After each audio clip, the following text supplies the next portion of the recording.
nó bé là sợ trong bây giờ cho bé không nhiều xin trò bé là sai là chẳng nhiều lo nó ít trong phong trong gì nữa là cũng mua cho nhiều rong co thế rong trâu cái gọi là thiên nhẹ là phải nhẹ thế nào là họ chập lon để xong tại cho họ cao nó thế à cái na nhẹ lá đó cụ thế nào trong phong trong gì trong gì ta đã cho làm cho tụ nữa nên tập bảo là họ pa nhẹ thì tạm theo họ pa nhẹ có subscribe đó cụ thế nào ít trong phong trong gì nữa đó chỉ lúc mới có cho phê nó rồi giờ lúc mới phê chỉ cú nhẹ kia hết rồi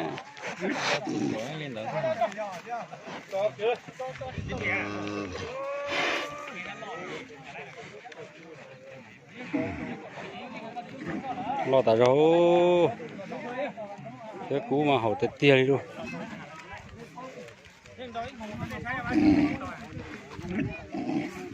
không trăm bị gì tụt tối dễ trồng gì luôn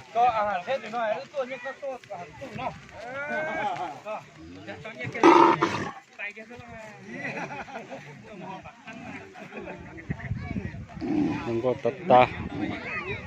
ta rồi đi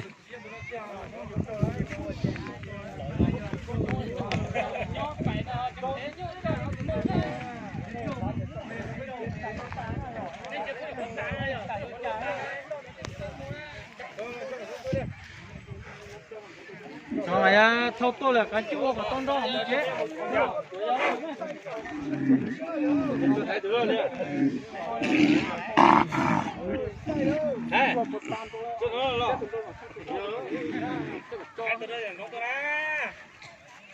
Đấy, có tụi cho mà chúng tôi đây.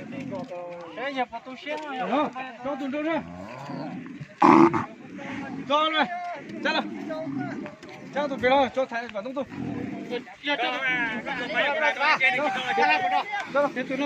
bàn đầu nó cho luôn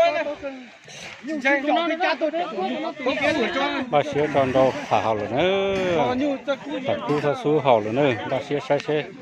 bây giờ đâu đi trả nữa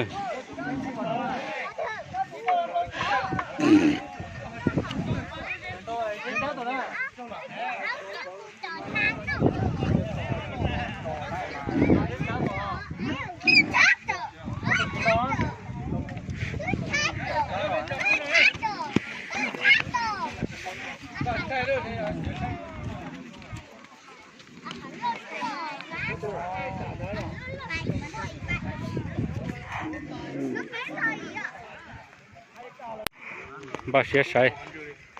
sai cú nó giờ ít cú nhiều đồ tôi dùng sai sắp lời thế này bà sai xe hòn đồ đi trả nữa sẽ để nhỏ vi vào nó là tới giờ sáng giờ cú nhiều nó đồ sẽ rồi đi trả nữa có cho ta xin nó nè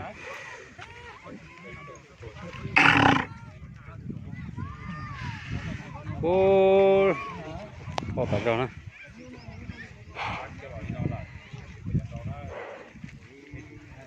sai mình tôi chả đó cái gì đó sai rồi đó ô trời tụi tôi chỉnh đâu luôn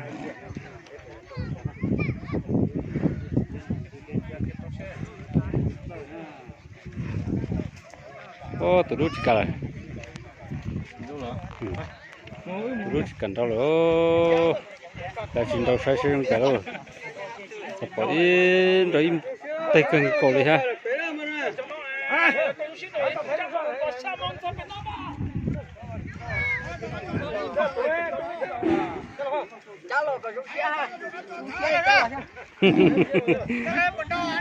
chả là con gì